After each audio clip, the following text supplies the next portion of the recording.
All right, we are back today. I'm Jed. I'm going to do another 10 painting critiques right now. So let's jump right in. So we've got some beautiful paintings to look at here. Here's one from Martha Towner, and I love this. This is a miniature lesson, and you just see this beautiful, I love up here.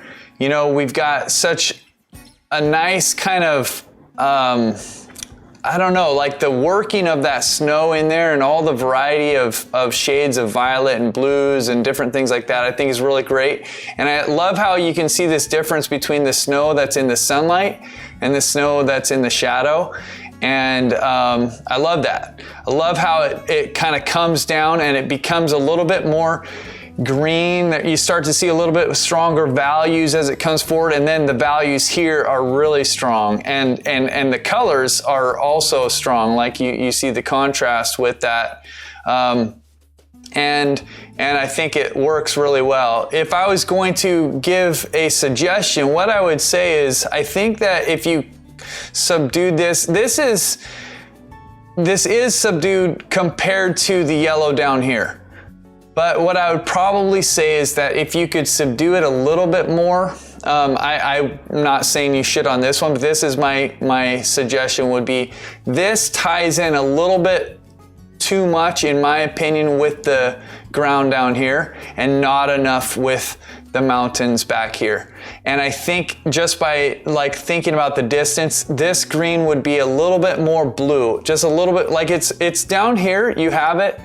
So I would just try to keep the perspective at least matched up a little bit more. And perhaps part of it is actually that this purple right here matches the purple in the mountains so much that it maybe that's part of it. Maybe if this had more green in it, it would pull the whole hill forward a little bit more and differentiate it a little bit more from the mountains. So there's either pushing this brighter green to be a little bit more blue, but as we're talking, I think actually if you pulled this shadow kind of color and made it a little bit more green, a little bit pulled it forward, I actually think that would do the trick, because down here it looks like it's pulled forward more, and then right in here it matches kind of the color of the mountain. But I really love this. I love the vibrant colors, and I love the nuanced feel of this.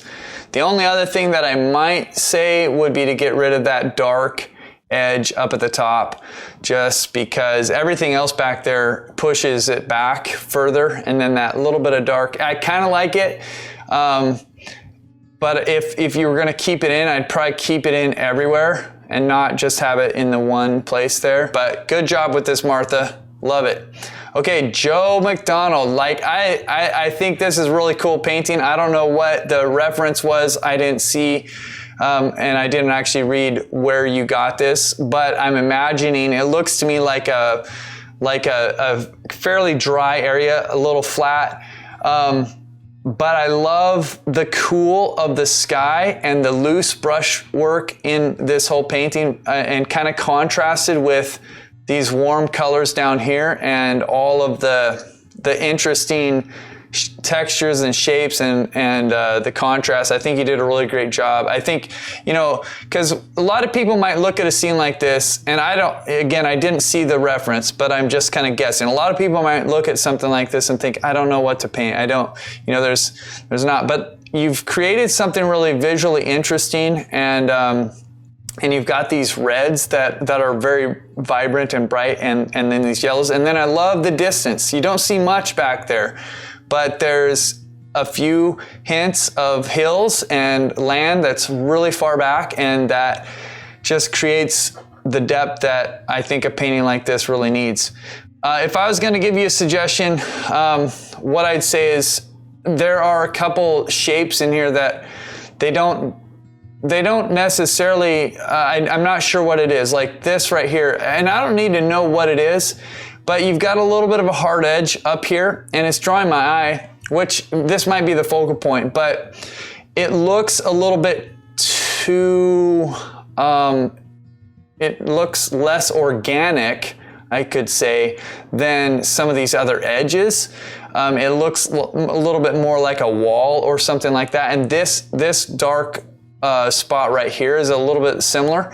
And what I might try doing, if this was my painting, I might try to break this up a little bit and actually have a little bit of that color, that light kind of come through, maybe not all the way through, but if you could create a visual pathway, you don't have to be like super obvious with it. It could be just a change in the top of this and a little lighter or something like that, but you might be able to help our eye break through that wall right there and go back here, back into this. So it's got a really neat feel to it.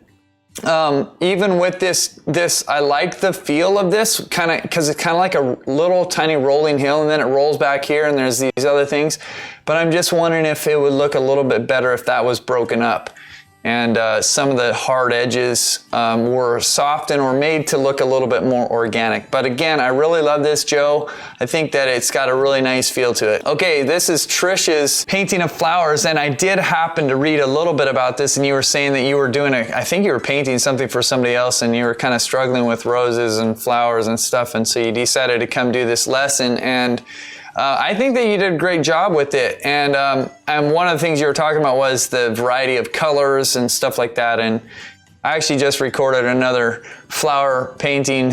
And I was thinking, man, flowers are tricky. They're quite difficult, but I think that you did a good job here. And I think that it really feels like what it is, right? I mean, you've got shadow, you've got light, you've got a variety in the background, and we know exactly these are flowers, and I think you've got like a nice shiny reflection in the glass. My suggestion for you in this would be to, this might be the drying nature of the acrylics and maybe drying a little bit darker, but these darker grays up here and even in here, you might be able to get away with a little bit softer color. More like it is in this one. The grayish kind of shadow edges are a little bit lighter, and up here it looks a little bit, less natural. Like in here, it feels like it's a little bit less of a difference between the light and the dark, and over here it just seems like it's a little bit. So that's kind of like the only thing I really think that stands out to me. But yeah, I like it. This here, I'm just thinking about this. This could also, you could say that you could subdue a little bit of this darker part in here. It doesn't mean that you can't have the dark, but I might warm it up a little bit and maybe add a little bit of variety in there. But I think overall this is a really strong painting and looks nice. So good job. I'm looking at this now, and now I'm just thinking that there's something about this that I would add a little, just a tiny bit of color if I was doing it again or whatever, or soften that. It's kind of now grabbing my eye a little bit more than what I think you would want. But I think, man, you did an awesome job, and I know that was just an exercise to get into painting those, maybe a little bit differently and get some different thoughts. So I hope that it was helpful for you, Trish, and I hope that you have the best success with your commission for your friends. Okay, here's a painting by Kim. This is a fun painting. I don't know what this is from. I'm imagining maybe from something, a vacation or something that you were seeing. It's got a really great feel. And this actually reminds me of where I live. A lot of people have boats, canoes, stuff like that. And there's a beach that I go down to sometimes, and they've got all these stacks. It's not on pilings like this, but it looks kind of like this. So I think that you did a great job grabbing this scene and bringing it to life. And I love the color, I love the variety, I love the shapes. I mean, this is a lot of work getting these shapes. They're complicated. So I respect that, and I know like the perspective on the hanger boards or whatever you'd call these things. You've done a great job with that. You've got good shadows and light and stuff like that. And I really like some of these softer shadows down here. My suggestion for you would be to see how you've got like the darkest shadows around all of these boats. And it's good because this is your area of interest. You know, you're trying to get our eyes to kind of really focus in on this. But what I would suggest is to bring a little bit of that dark into some of these other places. Like you have a little bit down here in this little bush or whatever this is, and you've got a tiny bit here, but really there's no darks over here in the corner, and there's not really any darks anywhere else up here. So what I would say is just maybe to add just a tiny bit, because you can imagine this area being fairly close. It's not that far behind these boats. So if you could bring a little bit of that dark into at least like this first area of I don't think you want it back here, because this gets pushed further back, but you could put a tiny little bit in here maybe, and then maybe a tiny bit just on some of these shadows in this area, because I think it would maybe just, I don't think it would distract. You would want to maybe make the shadows less of a contrast than some of these other ones, but tying it in a little bit, I think would make it feel like, oh yeah, this is really close to me too. But overall, I think this is a wonderful painting, Kim. Good job, and I hope that you enjoyed painting it, because it looks like you would have.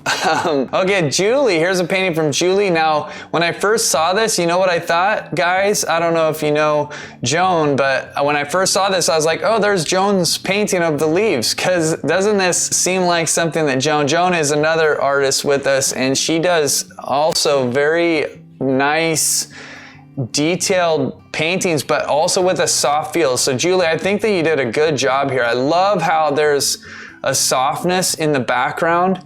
You know, what is back there looks blurry, and it doesn't distract from the crispness of these leaves. And you've done just a tremendous job of getting the light, you know, like the variety. There's you know, little edge of light and the warmth of the sunlight coming through the leaf versus the light that's hitting the top of the leaf, and that's a little bit cooler. And that's the way it looks out in the world. So I think that you did a really great job of kind of capturing that. And I'm trying to think if I have anything, I don't know if I have that much to say. This is a little bit distracting to me right there, that little bright white, because I don't know if that's your focal point, but there's a little bit there that's like almost pure white. At least it looks like in this picture. I don't mind it, but I would probably try to subdue that a tiny bit so that it wasn't quite as bright. But good job, Julie. This looks really awesome. And if you don't know, this is a lesson from Color 101. Gene Hudson. Okay, look at this. This is a really cool scene. I think it's fun to paint nocturnes, to see nocturnes, and so anyways, I think that this is awesome. And I'm imagining that you did not stand outside and paint this, or else that would have been a very cold time. I hope that was painted inside for your sake. But I love the feel of the night, and I love how you brought some warmth into the snow, and yeah, you have a variety of colors. I love just the feel of the painting overall, because there's softness, there's a nice gradation away from the moon. I love the piles of snow, and you know, the mailbox and this cute cottage. If I was gonna make a suggestion, it would be, you know, I think there might be a light over here. I'm kind of guessing that there might be a street light that is casting a warmer light on the roof and maybe on this snow up here. But we don't see it, and so the only source of light that we see is this moon.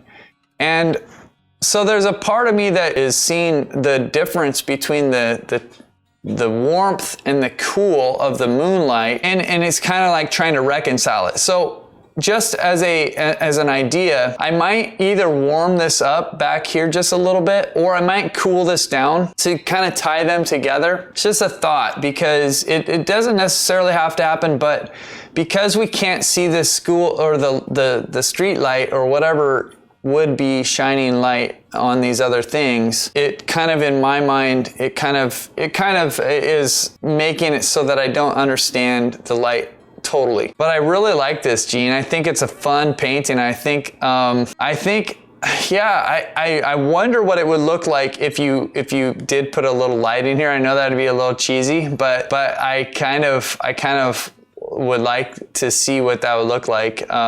Just as a practice, you know, just not to have you do it, but I wonder what it would look like just to see and to get that warm light coming out of the windows. Actually, I think that maybe that kind of thing would help me make sense. Like if I knew that there was a warm light coming, it would help make sense of the cool light back here. Anyways, great job, Gene. I think that's really fun scene, and I hope that you are warmed up now from standing outside.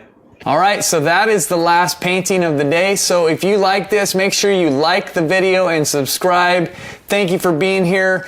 We are Acrylic University. We love you, we believe in you, and we want to see you thrive creatively. We'll see you in the next video.